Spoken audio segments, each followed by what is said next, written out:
जाना होगा, जाना होगा, जाना होगा। मन्नू भाई होश में आओ, होश में आओ, होश में आओ। होश में तुझे आना होगा, आना होगा, आना होगा। नहीं तो वापस जाना होगा, जाना होगा, जाना होगा। मन्नू भाई होश में आओ, होश में आओ, होश में आओ। होश में आओ, होश में आओ, होश में आओ, होश में आओ। नहीं तो वापस जाना होगा, जाना होगा, जाना होगा। फ्री एग्जाम, सबकी मांगे, फ्री एग्जाम, हमारी मांगे, फ्री एग्जाम, सबकी मांगे, फ्री एग्जाम, हम सबकी मांगे, फ्री एग्जाम, देना होगा, फ्री एग्जाम, देते रहेंगे, फ्री एग्जाम, देते रहेंगे, फ्री एग्जाम, जोर से बोलो, फ्री एग्जाम, जोर से बोलो, फ्री एग्जाम। अरे सत्ता के गलियारों में, अरे जुल्म जब जब जुल्म करेगा सत्ता के गलियारों में, चप्पा गूंज उठेगा, इंकलाब के नारों से। जुल्म जब जुल्म करेंगे सत्ता के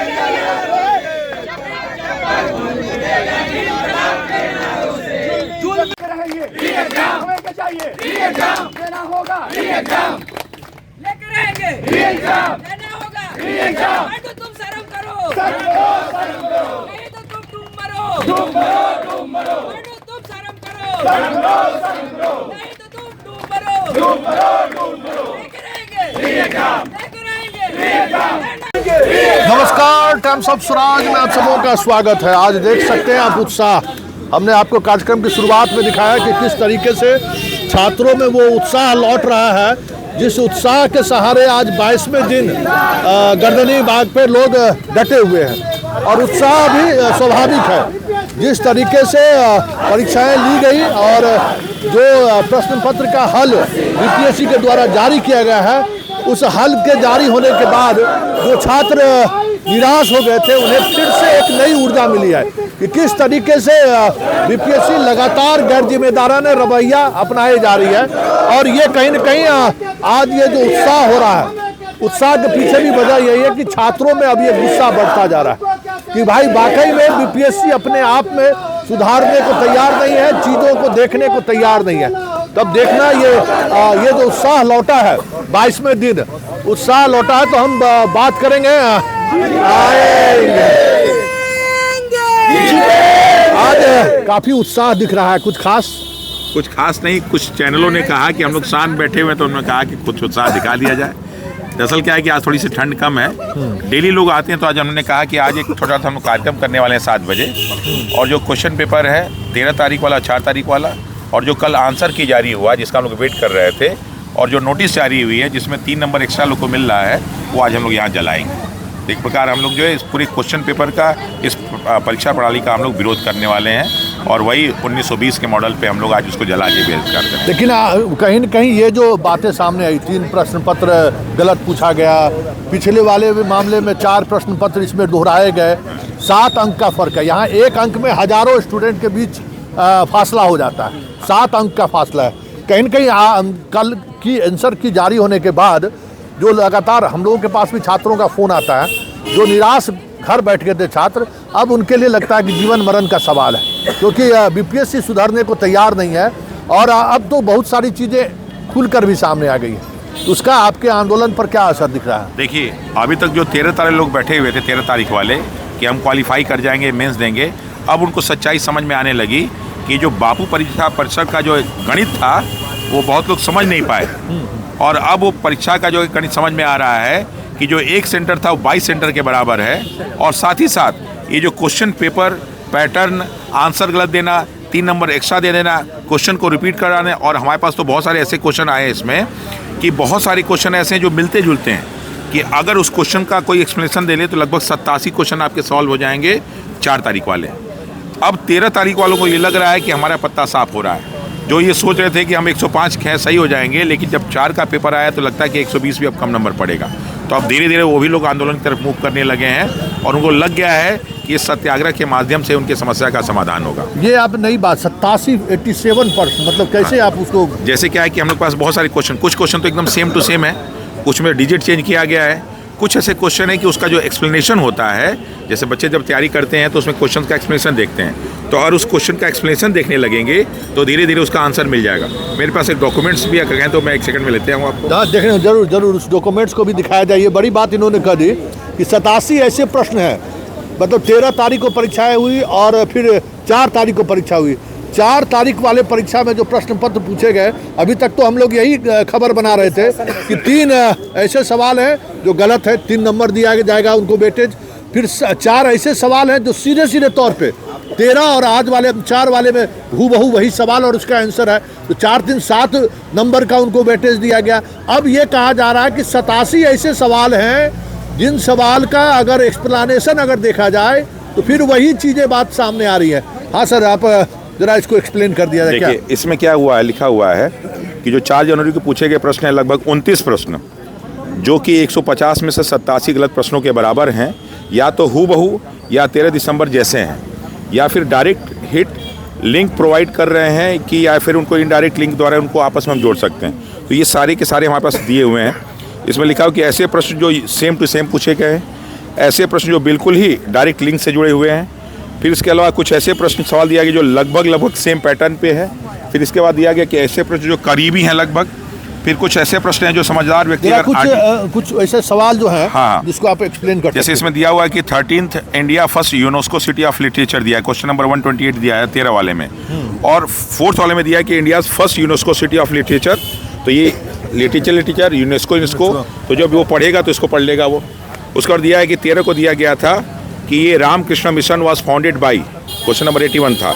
और इसमें 4th में दिया गया कि match list 1 of social reform with the list 2 socialist. तो ये जो रिफॉर्म से मिलाएंगे तो मिल जाएगा। तो ये ऐसे हैं जो लगभग सेम टू सेम पूछे गए। इसी तरह पूरा का पूरा हमारे पास लिस्ट बनाया। आज कोई लड़का जो है लेके आया और उसको तैयार किया कि देखिए सर ऐसा है कि अगर कोई व्यक्ति अगर 13 के क्वेश्चन पेपर को पैटर्न को एक बार पढ़ ले तो निश्चित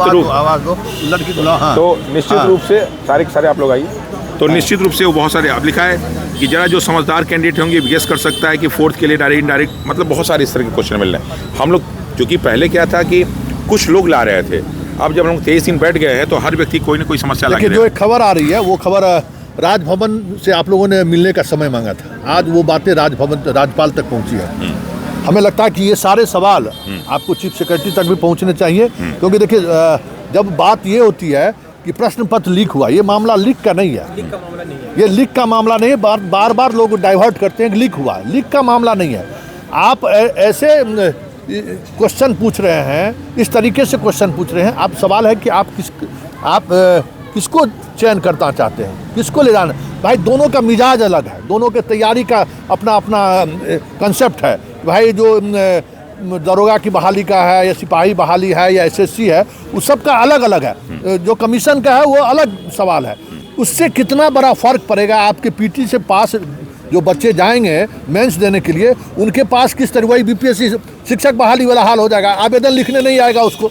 भाई आपके पूरे ब्यूरोक्रेसी पर सवाल है। तो जब तक ये सवाल इस तरीके से नहीं आएंगे, सिर्फ प्रश्न पत्र के सहारे जो आंदोलन की बात हो रही है, कहीं न कहीं ये चीज़ें अधूरी रह जा रही है। तो क्या आपको लगता है कि समग्रता में इस पर बहस होनी चाहिए? बिल्कुल होनी चाहिए। हाँ, इस पे देखिए मेन ये है कि सरकार भी नहीं चाह रहा है कि ये आरोप मेरे ऊपर लगे। वो भी यही चाह रहे थे कि कहीं ना कहीं न्यायालय में जाए और ना हमारे ऊपर दाग लगे और इन लोगों को भी भला हो जाए। तो सरकार भी ये चीज़ें जान रही है और जिस तरह से अभी बयान आ रही है सत्ता वाले का, उससे उम्मीद है कि हम लोग अब जीत रहे हैं। नहीं, अभी तक आज एक मामला हाईकोर्ट पहुँचा है।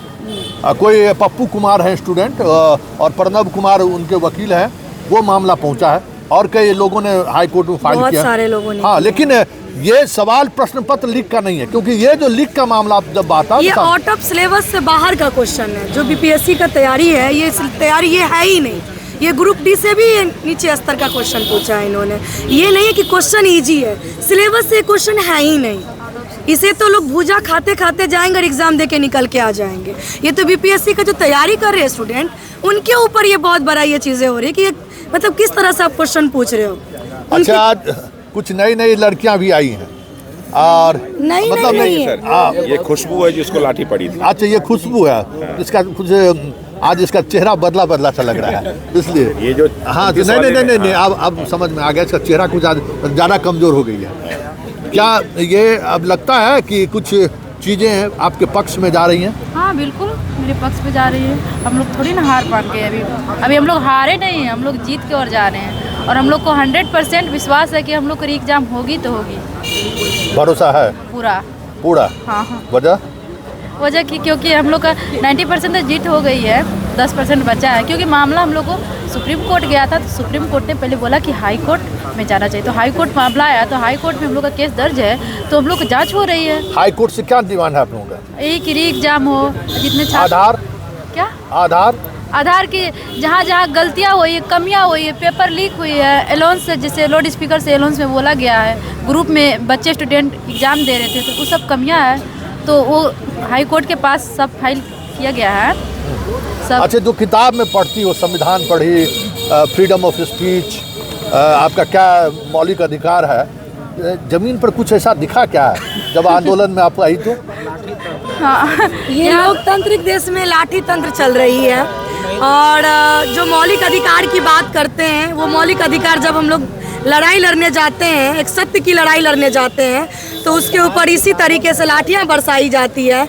और जहां इन लोगों को दिखाना चाहिए अपना रौद्र रूप दिखाना चाहिए, डंडे बरसानी चाहिए, इतना क्राइम बढ़ रहा है, क्रिमिनल को पकड़ना चाहिए, वहाँ उनकी पुलिस फोर्स जो है सो फेल्योर हो जाते हैं। और हम लोग जैसे युवा जो शांतिपूर्ण तरीके से अपनी बात को रखने के लिए बार बार जा रहे हैं, उनके ऊपर लाठी बरसा करके उनको दबाने की कोशिश करते हैं। तो ये लोकतांत्रिक देश में राजतंत्र ये लोग चला रहे हैं। भाई ये तंत्र आज नहीं आया, यही समझने की जो आप पढ़ाई करते हैं ना, और ठीक जब प्रैक्टिकल जब आप आते हैं, आप भी अधिकारी बनेंगे तो यही काम करेंगे। माइंडसेट जो ट्रेनिंग का जो माइंडसेट है ना, वो अंग्रेज वापस भले चले गए हैं, वो अंग्रेजियत आज भी बची हुई है। चाहे IAS IPS या आप डिप्टी कलेक्टर बनेंगे, तो आपको जब ट्रेनिंग दिया जाएगा ना, तो एक ट्रेनिंग का तरीका है कि मोब को कैसे कंट्रोल करना है।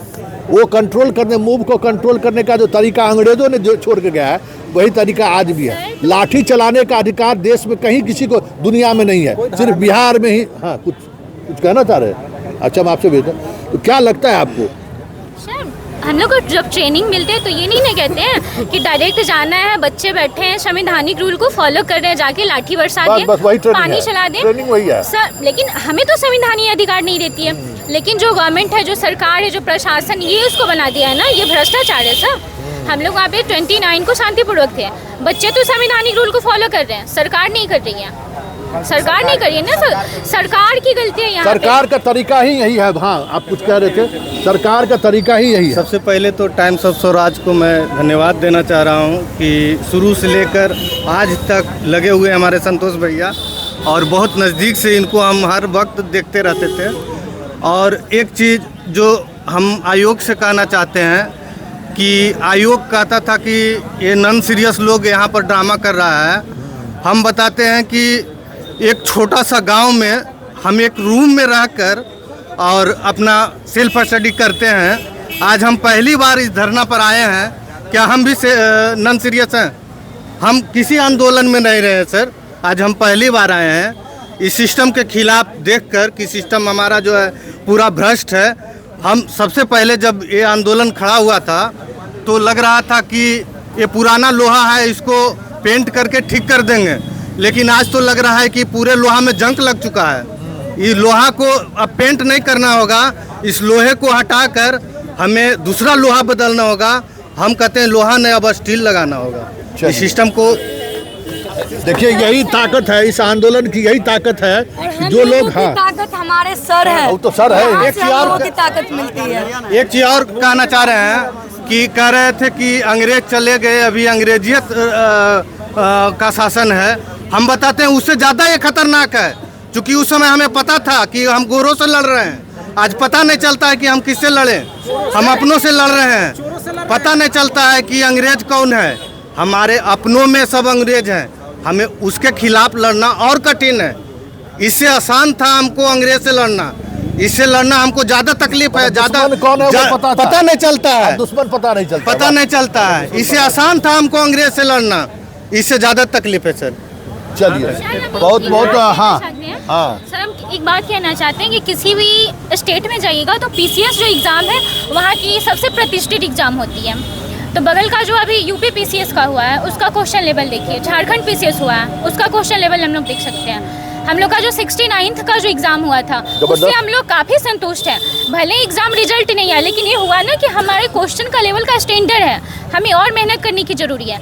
लेकिन अभी जो 70 बीपीएससी में जो क्वेश्चन आया है, जो क्वेश्चन का लेवल है, बाकी स्टेट वाले क्या कहेंगे कि भाई बिहार के बच्चे हैं, जहाँ पीसीएस में पूछा जाता है कर्क रेखा किस देश से, किस राज्य से होकर गुजरती है, और ऑप्शन में ये नहीं रहता कि किस राज्य से होकर गुजरती है। यूपी से गुजरती है, बिहार से गुजरती है कर्क रेखा।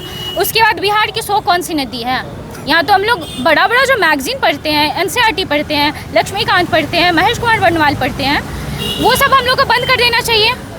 और आयोग को सबसे बड़ी ये गलती, हम लोग किस आधार पे 71 का या 70 का या आने वाली किसी भी हम लोग की जो पीढ़ी है, किस बेस पे तैयारी करें। हम लोग 69 के बेस पे किए थे 70, है ना, 70 का किए थे। 70 में गया तो सीधे ला के डाउन, तो मतलब इतना नीचे गिरा है कि उठना मुश्किल है। अब हम लोग इसके बेस पे अगर 71 का करते हैं तो क्या कि 71 में यही बेस रहेगा क्वेश्चन का? ये हम मनु प्रमाण से पूछना चाहते हैं कि ये क्या यही पेपर लेवल रहेगा? हम लोग इसी को बेस मान के तैयारी करें, क्योंकि सर लगभग 30 साल के क्वेश्चन पेपर देखिए, ऐसा क्वेश्चन कभी नहीं आया था, कभी नहीं ये बड़ी बात है। देखिए जितने बच्चे हैं, देखिए यही लड़ाई लड़ने की जरूरत है। बात प्रश्न पत्र लीक का नहीं है, प्रश्न पत्र है कि आप किस तरीके के लोगों का आप चयन करना चाहते हैं। देखिए बेसिक जो चीज़ें हैं कि एनसीईआरटी का बुक 12th का 10th का 12th का इग्नो का कुछ मटेरियल्स है जिसको माना जाता है कि भाई ये ऑथेंटिक चीज़ है। आप एनसीईआरटी को भी नहीं मानते हो, आप ऐसे सवाल करते हो। बताइए कि एनसीईआरटी की किस बुक में 2023 के जनगणना की चर्चा होगी? हमें तो नहीं लगता कि वो अभी कुछ कभी इस तरीके के सवाल। जब हम लोग कर्क रेखा से क्वेश्चन आया था तो सर हम लोग की अपनी पढ़ाई पे डाउट होने लगी कि भाई पीसीएस में ऐसा क्वेश्चन पूछा है। हम लोग चैट जीडीपी पे देखें, एनसीईआरटी बुक खोल के देखें, क्वेश्चन पेपर में देखें कि कहीं हम लोग गलत हो सकते हैं। हम लोग अपनी पढ़ाई पे डाउट होने लगती है, कैसा आयोग है, कैसा सरकार है। सर हम लोग की सीधे भविष्य से खेली जा रही है, हम लोग को न्याय चाहिए। यहीं पे भूख हड़ताल अभी जो बच्चे किए हैं ना, तो उस समय तो लड़के बैठे थे, अब लड़कियां बैठेगी। जब तक न्याय नहीं मिलेगी हम लोग नहीं उठेंगे, बिल्कुल नहीं उठेंगे। ये बात आयोग के चेयरमैन है, ये गवर्नमेंट है, सब कोई कान खोल के सुन ले। और हम लोग के साथ अब हम लोग के पेरेंट्स है, हम लोग के साथ हम लोग के पेरेंट्स आके बैठेंगे यहाँ। लेकिन हम लोग हार नहीं मानेंगे, क्योंकि हम लोग की मांग जो है वो सत्य है, और सत्य कभी हारता नहीं है। कहते हैं ना सत्य में वो जाते हैं, तो ये कभी नहीं हम लोग हारेंगे, हम लोग जीत के ही जाएंगे और यहाँ पे बैठेंगे। चलिए, जिस बात को लेकर हम कह रहे थे कि आज गर्दनी बाग का मिजाज बदला सा नजर आ रहा है। कार्यक्रम की शुरुआत में ही मैंने आपको कहा था कि आज सब कुछ बदला नजर आ रहा है, तो मतलब आगाज देख लीजिए और अंजाम के लिए तैयार रहिए मिस्टर परमार साहब। जो आपने किया है वो इस प्रदेश के बच्चे ही नहीं भुगतेंगे, ये पूरी ब्यूरोक्रेसी भुगतेगी। इसलिए थोड़ा सोचिए और थोड़ा पॉजिटिविटी के साथ सोचिए। जो चीज़ें हो रही हैं और जिस तरीके से अब हो रही है, हमें लगता है कि अब सर के ऊपर से पानी जाने वाली बात हो गई है। यहाँ एक नंबर में हजार छात्रों के बीच पीटी से बाहर हो जाएगा। और सवाल 3 का है, जवाब तो देना पड़ेगा परमार साहब। ये अलग बात है कि आज सवाल करने वाले लोग उस तरीके से आपसे सवाल नहीं कर रहे हैं। फ़र्क सिर्फ इतना ही है कि सवाल करने का जो कहीं न कहीं जो एक आइडिया रहा बिहार के लोगों का, जो पिछले 20-25 वर्षों से जो एक बेरुखी रही शिक्षा को लेकर, उसी का लाभ परमार साहब आप उठा रहे हैं। तो ये बिहार है, जब करवट लेगा ना जाने कितने स्टेट के मुख्यमंत्री और पूरी व्यवस्था बदल जाएगी, इसका एहसास शायद आपको नहीं है। हर बदलाव की शुरुआत बिहार से हुई है। अगर इतिहास के छात्र आप नहीं भी हैं, आप तो गुजरात के हैं। गुजरात भी जीवंत स्टेट है, हर बदलाव में गुजरात की भी बड़ी भूमिका रही है। अभी तो देश के सर्वोच्च पद पर आसपास सब गुजरात के ही लोग हैं। आपसे तो और ख़ास उम्मीद किया जाएगा कि आप कुछ बेहतर करिए, लेकिन आप जिस तरीके से चीज़ों को रख रहे हैं, जिस एरोगेंसी के साथ चीज़ों को आप साबित करने में लगे हुए हैं, माफ़ आपको कोई नहीं करेगा। चलिए, इस कार्यक्रम को यहीं खत्म करते हैं। ये मुद्दा मेरा जारी रहेगा। गर्दनी बाग में एक बच्चे भी बैठे रहेंगे, मैं रोज़ाना आऊँगा और हम ये कार्यक्रम लगातार तब तक जारी रहेगा जब तक परमार जैसे कह सकते हैं कि अंधे बहरे कहने कोई भी हो, आपको सुनना पड़ेगा।